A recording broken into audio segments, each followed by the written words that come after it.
There's always that underlying essence, we might call it, consciousness.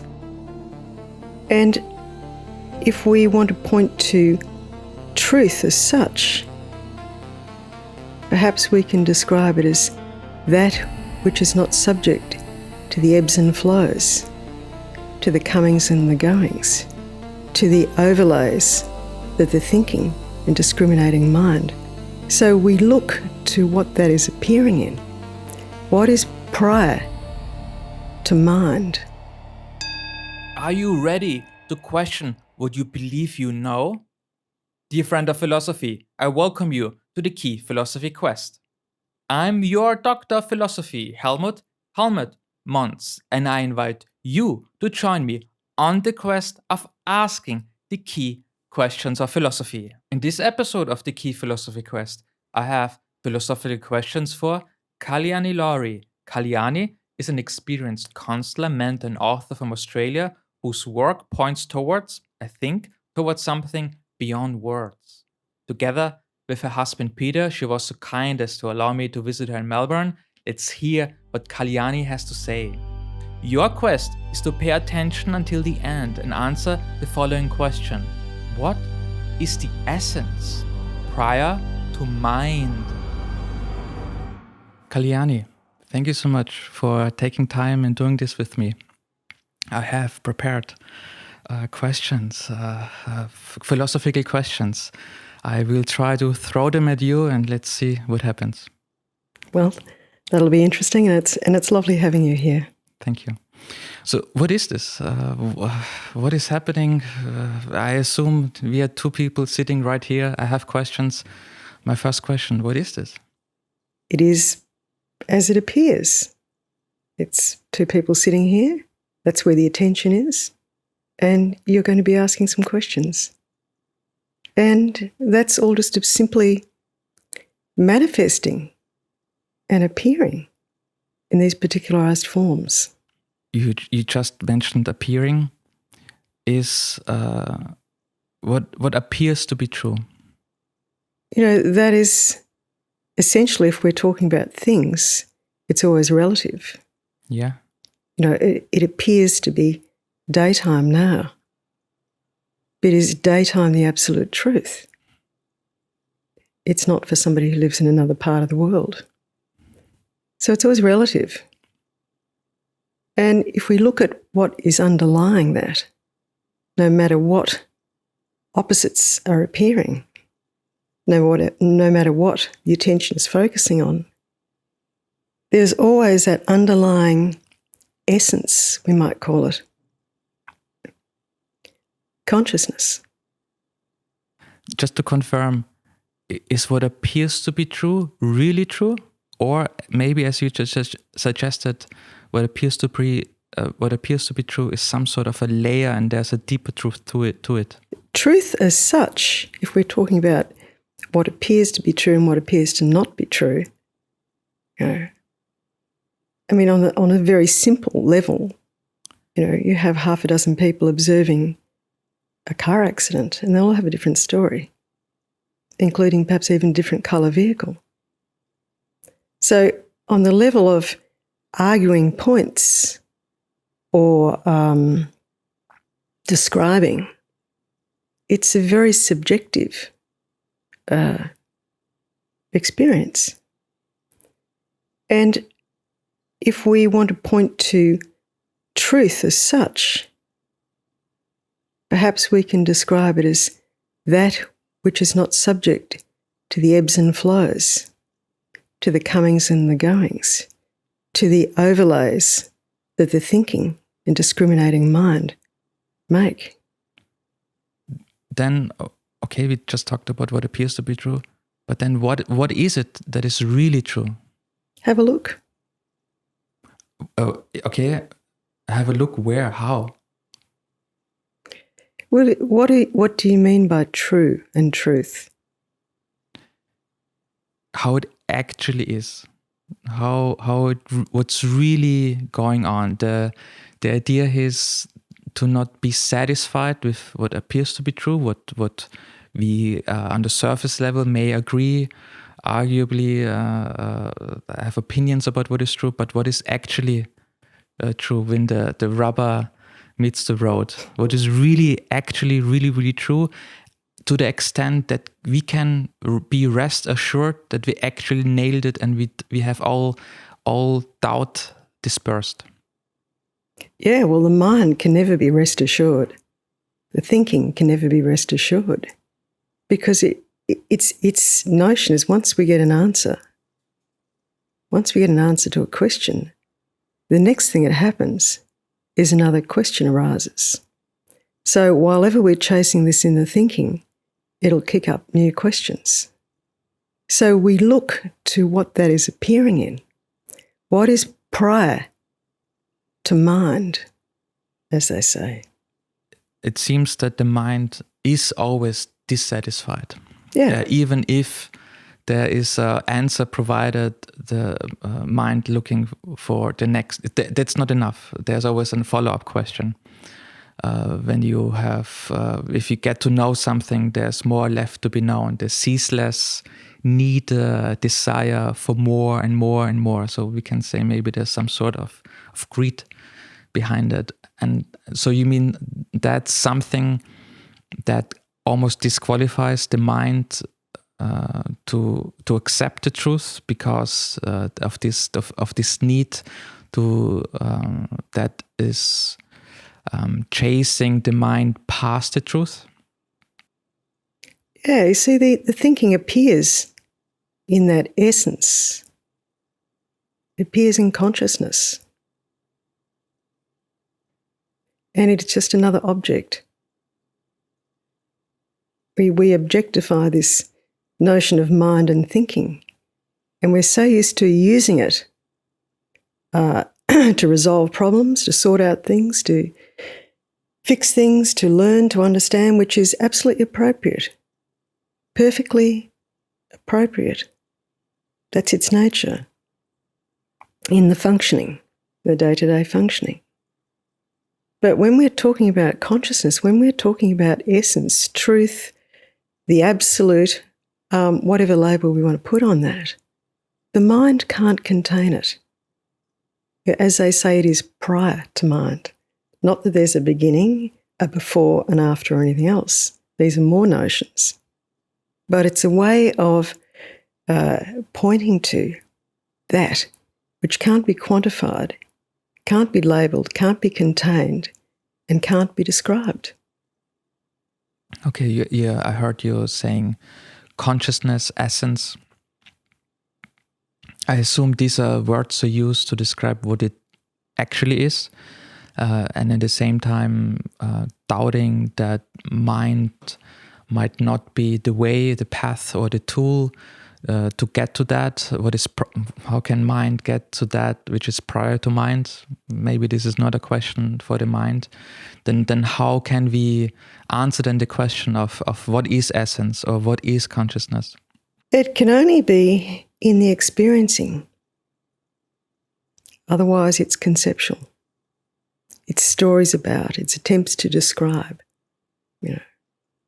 And attempts to describe always fall short. And we know that if you attempt to describe the perfume of a flower, of a rose, and you might say it's sweet, it's this, it's that, it's whatever, but it will never be able to nail it. And it's a bit like that. You talk about non-duality. What is that? What is non-duality, as you understand it? I mean, it means not two. And it doesn't say it's one. Because if you've got one, you can still divide. And the habit is it's in the thinking. And it's a natural part. It's not like there's been a problem. It's a natural part of the functioning. You wake up in the morning, you've been asleep, that sense of identity is simply not there in the sleep. And that first moment of wakefulness is just a sense of wakefulness. The eyes are open and there's, wakefulness.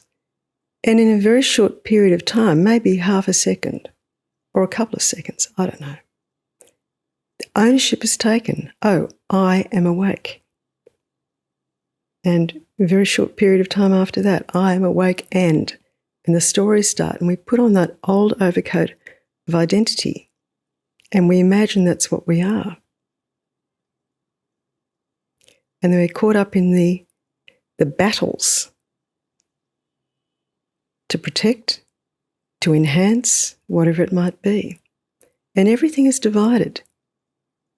You know, a sensation, a feeling, a memory, something happening arises, and immediately we either like or don't like.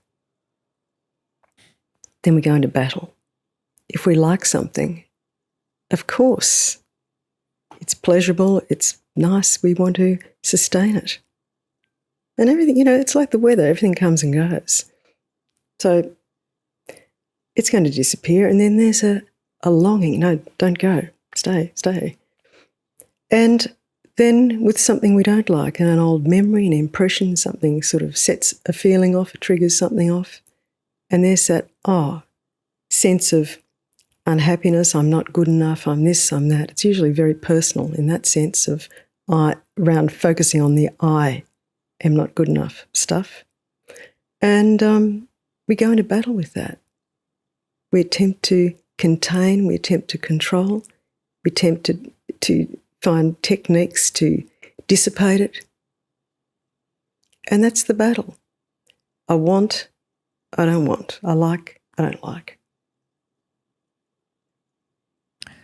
I'd like to stay a little bit with the battle.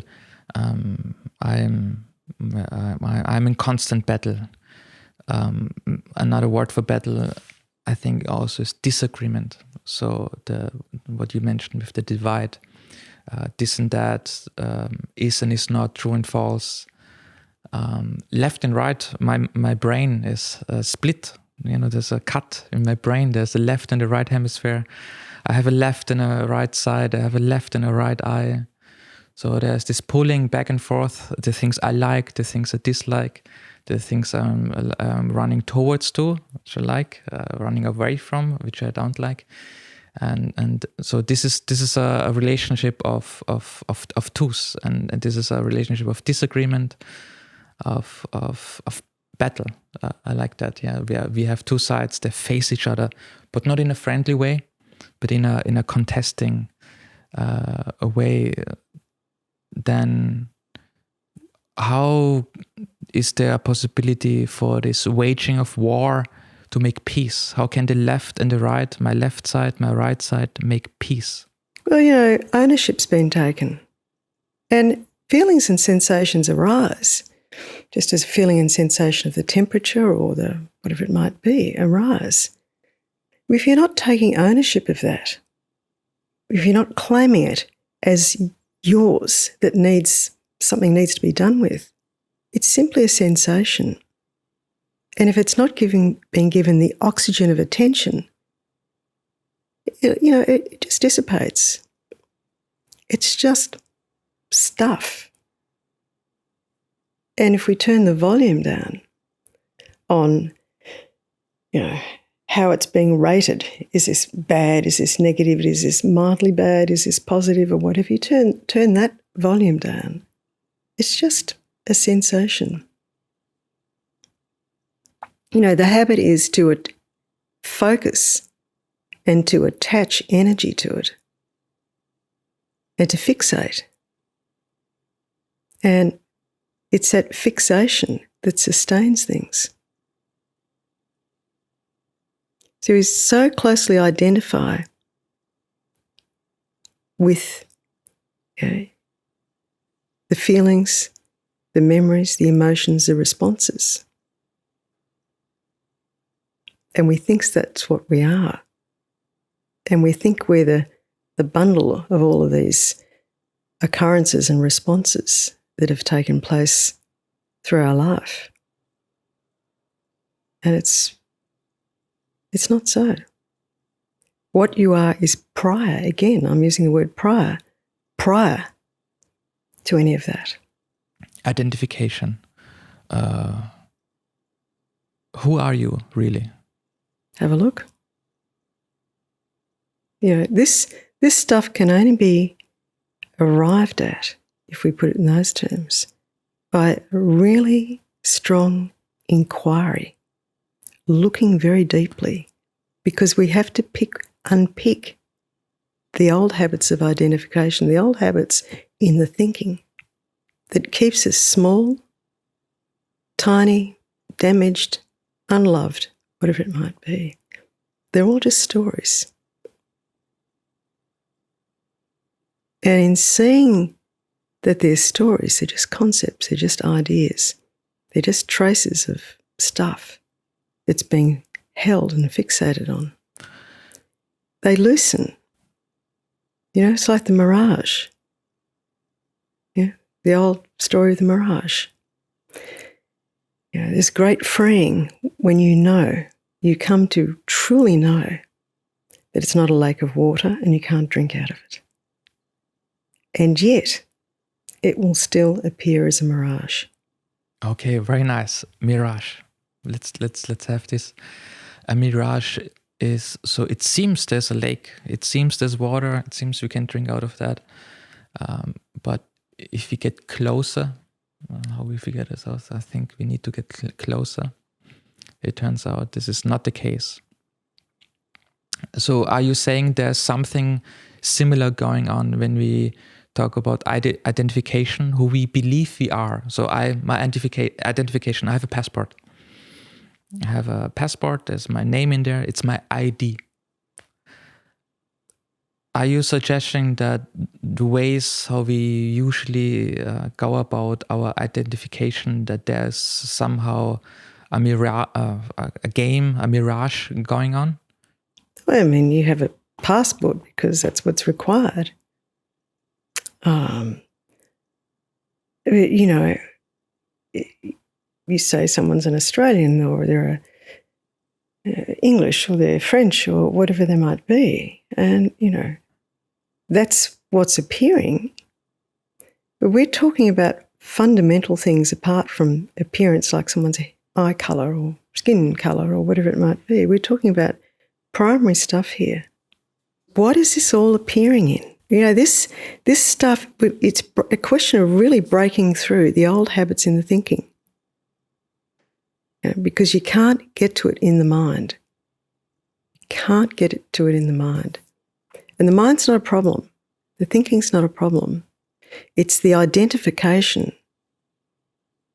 Yeah, you're not running the show. You're not running the thinking.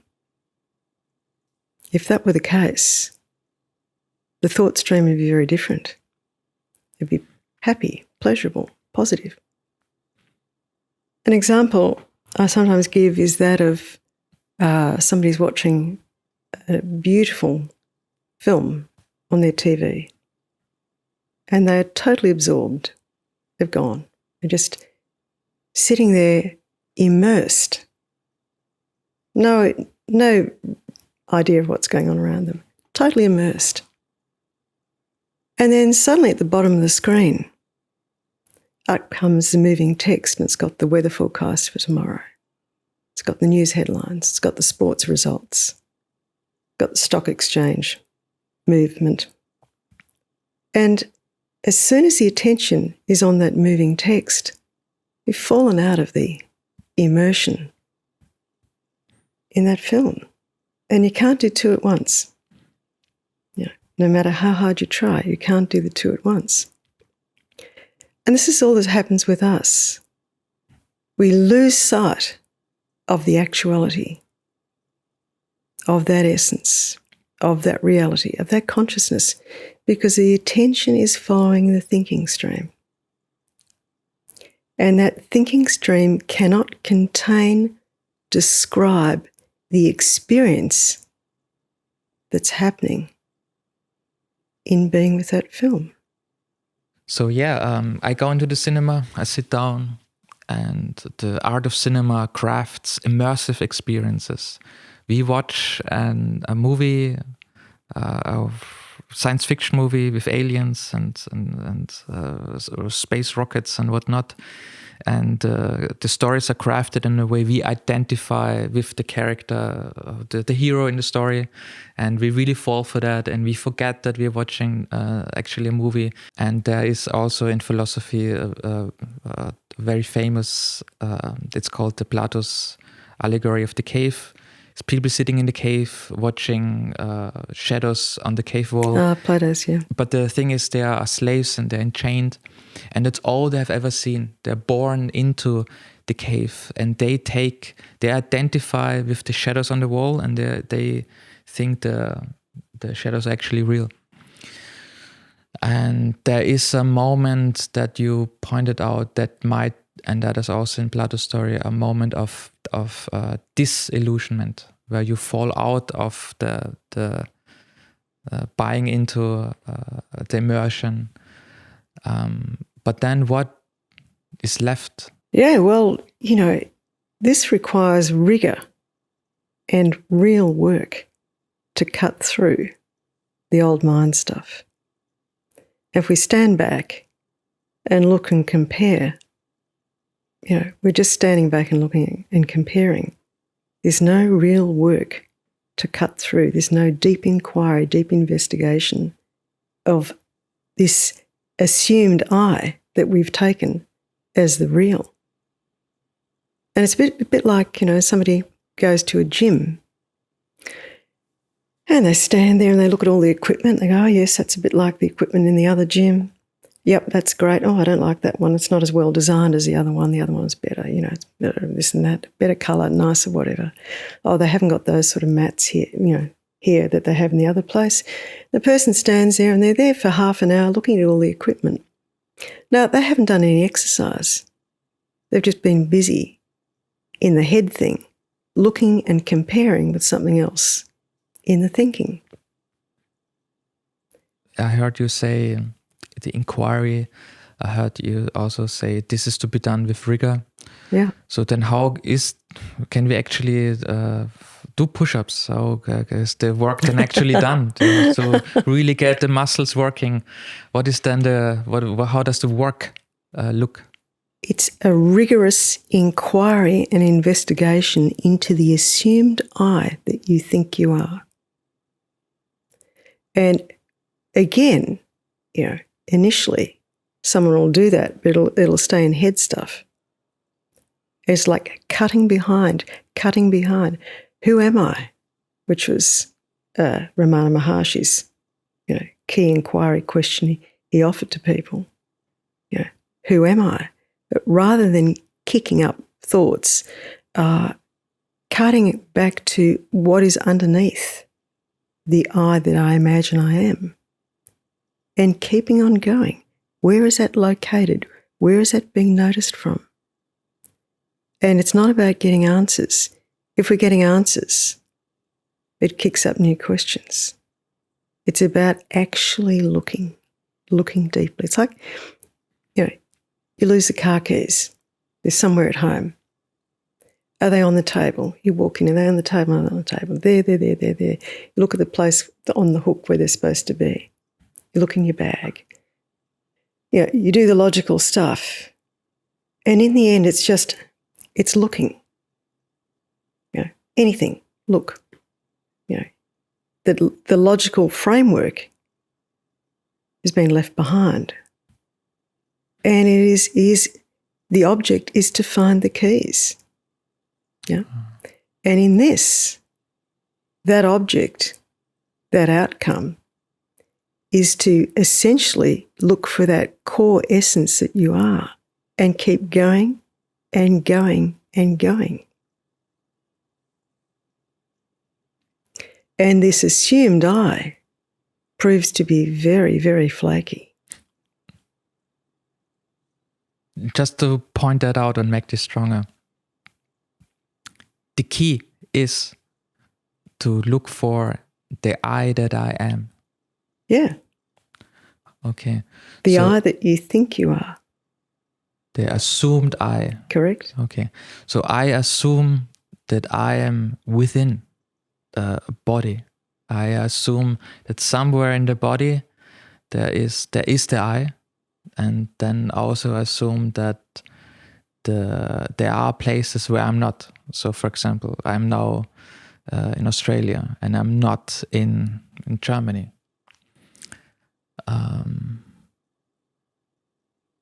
See the conceptual grid you've already put?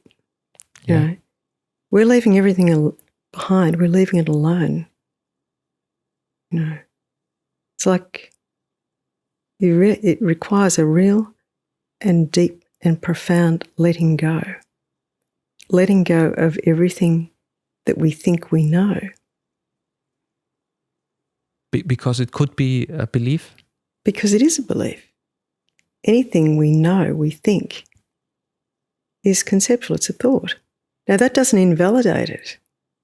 It's not like there's a mistake going on. Everything is perfectly valid in the appearance.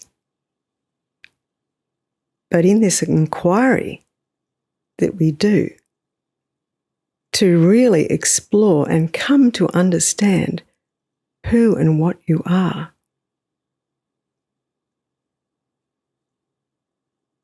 ideas are not helpful. So I like when you said, who am I? And you followed up with where that I is. Yeah. So it's not, okay, where am I? I'm in Australia. And to not be satisfied with the answer and maybe to have a follow-up sharper question, but where is that exactly? But you see, to answer your question with you're currently in Australia, it's more mind stuff. It's thinking stuff. And as we say, this is prior to the thinking. The mind can't contain it. It's prior to thought. It's often called non-conceptual awareness. That awareness that everything is appearing in prior to the conceptual overlay. So what would be a follow-up? So the assumption that I'm in Australia, the follow-up would be what is aware of the I that is in Australia? If we go to awareness. What is that appearing in? What is the background that everything is appearing in? So that would mean the Australia exists within planet Earth. Planet Earth exists within the solar system. The solar system exists within the galaxy, and the galaxy. I didn't look that up. Let's say it, and ultimately ends up to exist within the universe. And then, what does the universe exist within? And we hit there a wall because it's supposed to be, at least in my education, the universe is supposed to be this. And there would not be, you would not offer an alternative to that. So that means there could not be a stop to the universe. It would not have a boundary so Australia, boundary, and there's water around it. I assume I have a boundary and there's air around it. But the universe, the answer then would be the universe. But now I drifted, so just the intention to inquire where the I is, and suddenly I'm drifted and flow to what the universe is. Yeah, but they're all stories. Yeah, it's that ancient wisdom. The universe is contained within a grain of sand. Just even current quantum physics tells a very different story. There is no objectivity. Nothing is solid. A particle, minute particle, observed by different people, appears differently. So this notion that there is something fixed and pegged and we can navigate from that is more mind stuff. what we point to or attempt to point to is that pure consciousness in which all of this is appearing. The confusion, the clarity, the whatever else. You know, everything is that one essence that's manifesting, playing out, appearing in a myriad of expressions. You know, whether that is a sensation, a feeling, a thought, something like a tree, a car. This notion of inside and outside is very subjective. You know, it's what's being claimed. At the moment, there's background noises, bird call before, you know, and there's a locating. You know, I mean, where is that happening? And you can be playful with this. Take that on as take ownership of that, and put the thinking out there. I mean, you know, this stuff's very wobbly. We've just, from a very early age, become skillful at deciding what constitutes our identity and what is outside of that. And it is all conceptual. And while we're trying to get to this in the thinking and through the conceptual, it fails. Just can't cut it because it's prior to mind. Okay, there's a frustration, right? There is. It's somehow we're trying to find something, and the signs somehow are saying, well, this is there's something that's unfindable, and I think the thing to find, a thing under parentheses, quotation marks, the thing to find is the background, is that thing. It's all appearing in the background, the consciousness. How to taste that? How to know, to smell that, to sense that, because again, we listed things we sense and we find, and it seems these are not the things that qualify as that which this all appears in. If we're seeing it as an object, what is an object?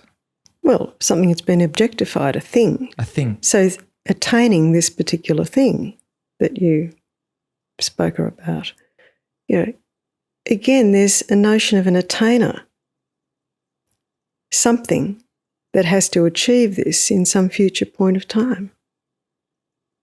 And everything is fully present immediately. You don't have to get to this.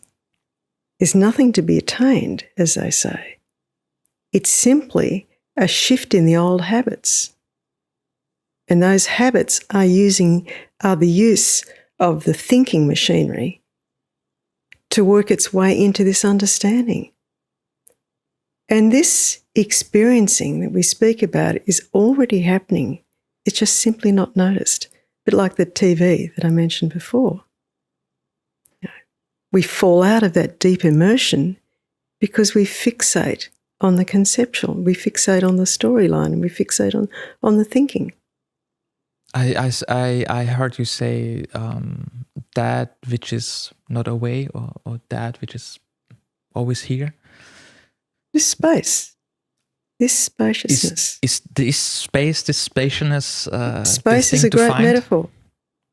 This spaciousness, this immediacy. Yeah. Just simply this immediacy of right at this very present point. You know, usually there's so much busyness going on in the thinking. There's an avoidance. So, and this space, this spaciousness.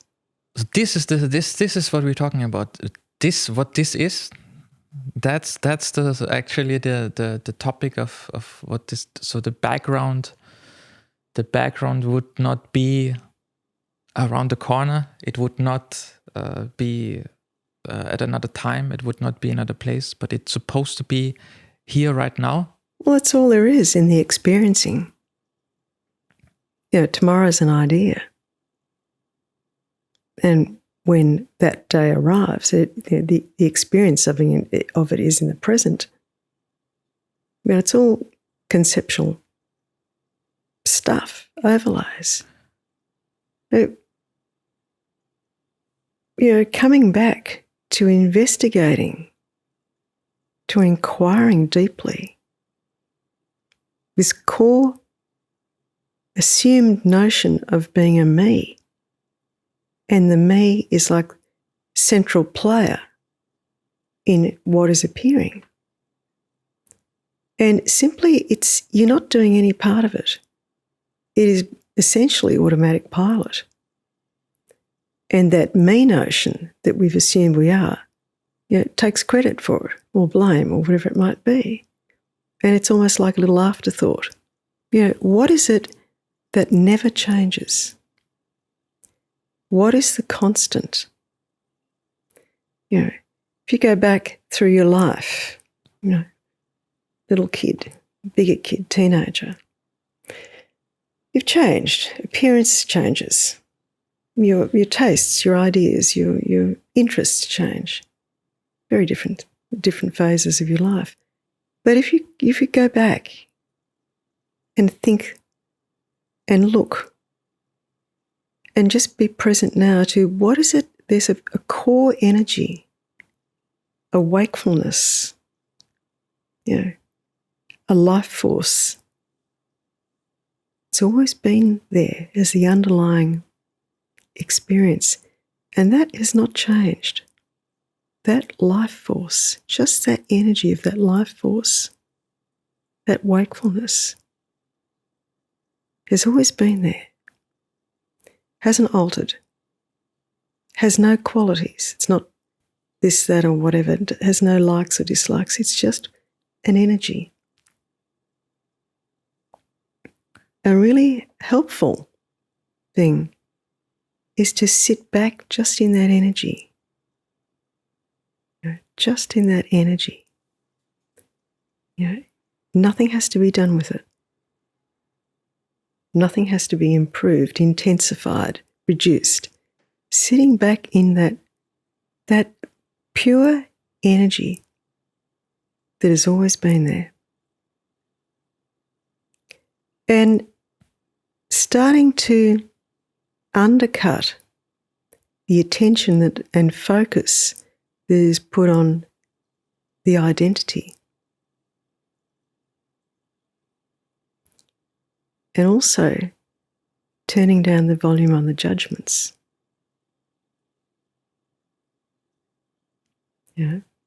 Just turning the volume down on the judgments. Something arises, it's just arising. Don't take ownership. Okay, very good. I think we have something very nice. You said, what is that does not change? Yeah. And we went through the things I was able to find. But the problem, the things I listed, they're unqualified to answer this because they come and go, they appear and they disappear. So other ways of asking this. So what is it that does not change? What is it that does not appear and disappear? What is it that does not come and go? Or what is always here? Are these questions that help with this background, assumed background that is supposed to be that, it is supposed to be always here. It should not be able to change because that would be for the appearances that come and go. Well, let's change the label. I mean, they're just labels. Let's call it foreground. But can we say the spaciousness would need to be changeless? It doesn't need to be anything. It is changeless. It is changeless. Space is space. That old story from the Vedic texts, There's the clay pot. And there's a space inside the clay pot. And there's a space outside the clay pot. And they ask the question. They say, if the clay pot is broken, does the space get damaged or destroyed? The space inside get damaged or destroyed? There's your answer. Emphasising yet again, as I think it's happened throughout our conversation, is it's really about doing the work. It's about doing the work. That investigate, that inquiry, and pushing past any notions, and just notice the thinking. So if there's work left to do, what would be the work? Can you summarize the work? It's undercutting the old habits of identifying as being separate. And, this identification or misidentification. Because what you truly are is that totality. The ancient texts tell us that. In the Mahavakya, Tatvamasi, which means you are that. It seems like an incomplete sentence. You are that what? What's the next word? Of course you can't have another word there. Because you can't name, you can't contain, you can't label the absolute, the totality. And rather than being the limited, identified person with the issues and the problems and this and that and the constraints and whatever it might be, you are that totality already, not something that needs to be worked with, worked towards, improved, fixed up. You are that already. It's a given, an absolute given. And start from that fact.